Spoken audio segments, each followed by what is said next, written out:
Nos encontramos en el despacho del ministro subrogante del Ministerio de Inclusión Económica y Social, Álvaro Sáenz, para conversar sobre diversos temas que son de mucho interés para la ciudadanía.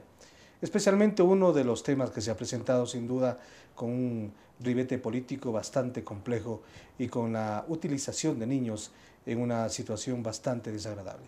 Queremos conversar justamente dándole la bienvenida al Ciudadano TV. Este uso de menores o de niños en el proselitismo político, como estamos en este momento afrontando, ¿cómo lo califica usted, que además es presidente o es el director de del Consejo de la Niñez y Adolescencia aquí en nuestro país? Creo que para entender el tema del cual estamos tratando y por qué hemos tomado esta decisión de hacer la demanda, hay que ver un poco qué significa esto de la integridad de la niñez y del bien superior del niño. Somos una sociedad a la cual todavía le hace falta madurar en este sentido, en conocer lo que significa el desarrollo infantil, el desarrollo de la niñez, el respeto a la niñez. Y entonces hay momentos en los cuales se hace un uso y abuso, no solo de la imagen, sino de las personas, y esto lo que va es justamente en detrimento de la integridad, fundamentalmente de integridad psicológica, de la autoestima, que son derechos que están consagrados en nuestra Constitución. ¿Por desconocimiento o por qué otra causa? A ver, va a depender del caso. Yo creo que en el caso que estamos hablando ahora, me temo que es intencional. ¿No? ¿En qué sentido? En el que se toma una decisión consciente de utilización de los propios hijos para meterlos dentro de un conflicto político. Entonces, eso ya no es un asunto exclusivamente inconsciente, pero sí en medio de una sociedad que todavía nos falta madurar bastante. Porque no es habitual, ¿no? Y no debería ser habitual que un padre de familia utilice a sus niños menores en un tema político. Claro, ¿usted lo haría? Yo no lo haría. De ninguna manera. Lo habitual está justamente en lo que cada persona piensa y dice en qué medida inmiscuyo a mis hijos en situaciones que les van a hacer daño a su integridad. ¿Ha habido algún caso como estos que pueda un poco referirse para entender la dinámica que estamos? De esta magnitud no. O sea, utilización de niños sin duda, y es algo en lo cual estamos trabajando permanentemente, y es un trabajo duro, es un cambio cultural, pero a este nivel en el cual de manera consciente, estando en medio de una puja política, de una conflictividad política, que se diga cómo saco ventaja y se regrese a ver a los niños para eso es extremo. O sea, es una situación realmente grave que justamente nos lleva a tener que presentar una denuncia, ¿no? Entonces, es algo que no es tan común, no es tan común. El tema viene asociado también porque está de por medio un periódico de circulación nacional y que de alguna manera intencionalmente también da un poco la impresión de que el gobierno quiere utilizar este mecanismo y que quiere perjudicar a los padres de los niños. Los medios de comunicación conocen o deben conocer la legislación vigente, por lo tanto no es un asunto de desconocimiento, evidentemente ahí hay una intención, ¿ya? En nuestro caso no es nuestro papel juzgar la intención política o pronunciarnos sobre el conflicto político. Nuestro papel es pronunciarnos sobre la protección de la niñez y sobre la utilización de la niñez, sea cual fuere la situación. Entonces no se trata de perjudicar a los padres, sino de proteger a los niños. Definitivamente, es así. Hemos señalado varias veces que en nuestra demanda tiene dos partes, la una de protección y la otra de sanción. Cuando nosotros pedimos sanción es lo que menos nos importa. Además, en el Código de la Niñez actual la sanción es baja, la sanción más alta es $500, ¿ya? Sería la sanción para el periódico. Tanto para el periódico como para los progenitores. Ya. Pero lo más importante para nosotros es la protección, o sea, pedirle al juez que de manera inmediata decrete que no puede volverse a utilizar ni el nombre ni la imagen de los niños en esta situación de conflictividad política. Ese es el punto central. Aquí existe un elemento también que los padres esgrimen, sobre todo el padre, que él autorizó al periódico para que publique las fotos de sus hijos. Claro, hay formas en las cuales niños y niñas pueden asomar en los medios, pueden asomar en eventos noticiosos, pueden asomar de alguna manera pública, siempre y cuando sea en beneficio de ellos. Y de todas maneras, el código establece que para que pueda utilizarse una imagen definida de un niño o niña, y sus nombres, se necesita autorización de los padres. Pero inmediatamente, esto no lo han dicho, porque a veces se dicen las verdades a medias, ¿no? Inmediatamente de decir con la autorización de los padres, dice siempre y cuando no vaya en contra de los derechos de los niños. Ya. Y esa parte es la parte que se esconde. O sea, perdónenme, pero la idea no es pues que los padres son propietarios de los niños para hacer lo que quiera. Los padres son responsables de sus hijos para ejercer los derechos y para generar un desarrollo infantil válido, creativo. ¿Qué diferencia existe si una autoridad de gobierno se toma fotos con unos menores y publica las fotografías? ¿Qué sucede en ese caso? No, o sea, si es que hay fotografías y la gente exhibe las fotografías donde están conociéndose unos y otros, no es pues una utilización en medio de un conflicto político. Digamos, si esos niños luego, a esa misma edad o creciendo, vuelven a ver esas fotografías, más bien se identifican, encuentran elementos, dicen que interesante, salí en los medios. El problema es cuando esos niños se encuentran metidos en medio de una situación que viola su integridad, ¿no? Aquí, si se quiere, puede ser, se hila un poquito fino, pero es importante entenderlo. Cuando se afecta, el tema es cuando se afecta. Y en este caso es tremendo, pues porque le meten en medio de un conflicto. O sea, toman a los niños, quien quiera que sea, dicen, estoy en medio de un problema, ¿cómo yo gano en el problema? Meto a los niños para ganar el problema. Y para volver a entender, para que la ciudadanía seguramente como está enterada del asunto, es que se utilizó estas imágenes para reiterar que hubo un pacto entre el gobierno y el Partido Revolucionario Ecuatoriano. Ese es el fondo del asunto, en donde se quiere demostrar este supuesto pacto que nunca existió, según ha dicho el gobierno. Desde nuestro punto de vista, el del Consejo de la Niñez y la Adolescencia, nuestro interés no es si hay o no hay pacto. Nuestro interés no es el tema político, nuestro interés es cómo así a los niños les metieron en medio de esto cuando eso les causa daño. Pero es condenable que se utilice. Absolutamente condenable. Con fines políticos. Por supuesto, con fines políticos o con cualquier otro fin que vaya en detrimento de la integridad de los niños. Pero lo que quiero marcar es que es tan importante la prioridad del niño en nuestra Constitución, que eso es lo que nos mueve a tratar este tema, a hacer la denuncia presentada. Ahora, la denuncia presentada, la demanda presentada por usted en la ciudad de Guayaquil, ha llevado al extremo de que la madre de los menores ha dicho, a través de un comunicado, de una rueda de prensa, que quieren quitarle a sus hijos, quieren apartarle de su potestad. Claro. ¿Es o no es posible esta situación? Absolutamente imposible. Incluso eso tiene el carácter de mentira. Esa mentira, la evidencia de esa mentira está en el mismo periódico. El mismo periódico dice, podrían quitarle los hijos. ¿De dónde sacan eso? ¿De dónde se inventan una cosa así? Las sanciones, me va a permitir leerle un pedacito de las sanciones, adelante, porque es realmente importante. Dice, sanción general, porque tampoco este código tiene un esquema sancionador muy fuerte.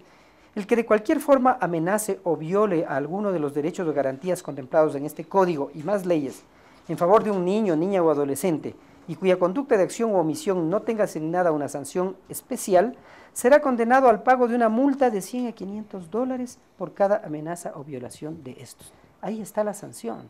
¿De dónde sacan que se les puede separar a los hijos de los padres? ¿En qué caso se justifica la posibilidad de que les separen de los hijos a los padres? En el código y en otros temas que no vienen a colación ahora, cuando hay abuso de menores, cuando hay agresión de menores al interior de la familia, cuando hay violación, cuando hay ese tipo de cosas, hay la posibilidad de separación por 72 horas hasta indagar sobre el caso. Pero no tiene nada que ver. O sea, sacar a colación otro artículo de una ley en función de un aprovechamiento, yo diría de algo mucho más grave, de seguir utilizando a los niños en el tema. ¿Ya? Si la autoridad les advierte y les dice, están equivocados, están utilizando a sus niños, la respuesta tiene que ser, dejo de utilizar a los niños y sigo en lo que quiera seguir. Lo grave es cuando la respuesta es, sigo utilizando a los niños. Y entonces extremo las cosas, trato de hacer un drama alrededor de eso, trato de conmover a la gente falsamente. Esto es provocado por el diario El Universo.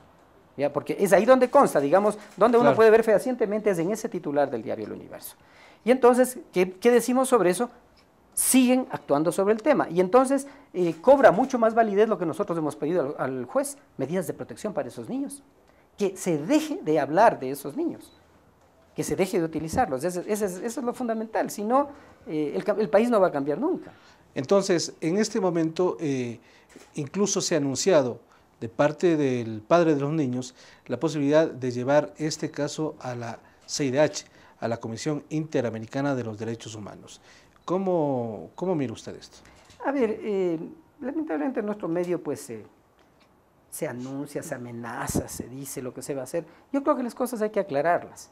El tema de la discusión política sabrán llevarlo a cabo quienes están en la discusión política, ¿ya? Pero el tema de la niñez, la afectación es absolutamente clara, es provocada por los padres, por el periódico. Dicho de un modo bien claro a la gente del Ecuador, ¿quién les pone, quién les mete dentro del tema a estos niños? Lamentablemente son sus padres. ¿Ya? Nadie más los trajo a ellos a meterlos dentro del tema político como tal. Entonces, ahí está la responsabilidad absolutamente clara, ¿ya? Y lo más importante que tenemos que fijarnos es en el efecto sobre esos niños. ¿Ya? Lo otro, lo que se haga en un nivel o en otro, pues yo lo dejo ya a la discusión álgida política que habrá sobre el tema. En nuestro caso nos estamos enfocando con mucha claridad en los derechos de las niñas. ¿Para cuándo espera usted el pronunciamiento del juez? ¿O cómo es el trámite? En lo que tiene que ver con protección, esperamos un pronunciamiento inmediato, porque las medidas de protección tienen que ser inmediatas, ¿no? Pues es precautelar, que no vuelva a ocurrir. En cuanto al otro tema, tendrán sus tiempos y esperamos, por supuesto, que se sancione con la energía posible, que tiene un límite clarito. De $500 al medio y a los responsables. Una vez más, para abordar otro tema, claro. ¿Se descarta entonces que los hijos de Bucaram, de la pareja, de los esposos, Bucaram, Pazmiño, sean apartados de su potestad? Nunca existió eso fue una mentira. No se puede descartar lo que no existió, ¿ya? O sea, jamás, eso es una utilización tremenda, una manipulación, una insinuación dañina, que además el efecto va exactamente sobre esos propios niños. Jamás existió eso, es absolutamente imposible. Hay otro tema que también ha circulado en los diferentes medios de comunicación del país en esta semana. Estamos hablando del caso de la cooperativa Maquita Cook. Sí. Maquita Cook, que ha sido efectivamente cerrada momentáneamente, que ha concedido créditos que superan la capacidad de respaldo y que ha tenido que ser intervenida. ¿Cuál es la situación ahora? ¿Cómo no? En realidad esta es una cooperativa de un grupo de comerciantes indígenas que realizan comercio en el litoral, fundamentalmente en la provincia del Guayas, una cooperativa que constituyeron para operar, tiene alrededor de 526 socios, mueven montos relativamente pequeños y al parecer esta cooperativa entregó crédito más allá de lo que le permitía su propia capacidad financiera, con lo cual se puso en una debilidad de flujo de caja. Al parecer, lo pongo así, empezaron pues los socios a sacar depósitos y hubo un momento en que no pudieron responder por un tema de flujo, no por otra razón, y por alguna equivocación los directivos se asustaron y cerraron las puertas. ¿Ya? O sea, quisiera verlo así, digamos. De pronto para proteger los recursos que tiene la cooperativa. De los que no tenía, porque prestó más de lo que debía. Ya. O sea, cometió un error, de hecho es algo prohibido, pues, ¿no? El entregar más crédito del que se puede, porque Ilegal. tiene que haber el dinero suficiente para respaldar. para respaldar el dinero que sacan los socios, los que tienen ahí las cuentas.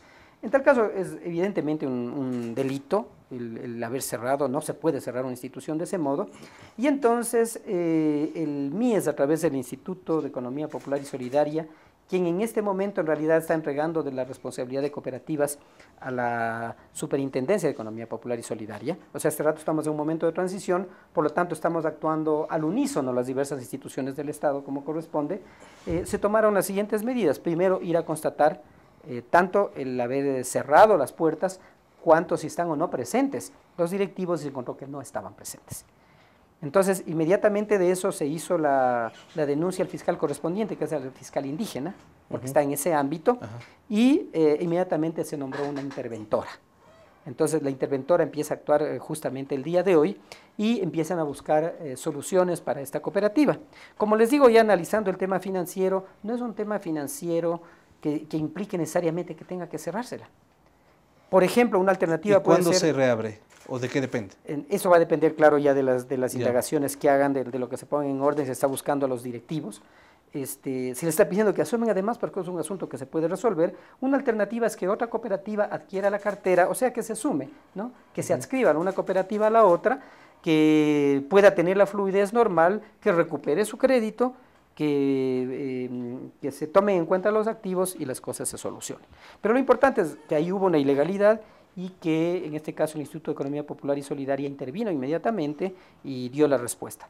Esto no tiene nada que ver con algún tipo de crisis. Lamentablemente, cuando hay alguna situación, empiezan a hacerse alarmas, crisis, se piensan en corridas y empiezan a asustarle al todo el sistema cooperativo como tal. No se trata de eso. Es un caso aislado, es una, llamémosle equivocación, obviamente con delito de por medio, de los directivos, sobre lo cual ya se han tomado medidas. Claro, en este momento los socios no pueden retirar dinero, pero al parecer de las primeras indagaciones, los activos que tiene la cooperativa podrían ser suficientes para para que ellos lo recuperen, obviamente pasando los días de investigación y de puesta en orden formal de los papeles de la misma, pero esa es en general la situación de esta organización Makita Cook, que no debe confundirse con otras organizaciones de nombre parecido. Hemos conversado con el ministro subrogante del Ministerio de Inclusión Económica y Social, MIES, Álvaro Sáenz, sobre el tema que sin duda ha sido fruto de mucho análisis y comentarios dentro del espectro político de nuestro país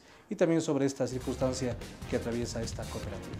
Enseguida regresamos con más información aquí en El Ciudadano.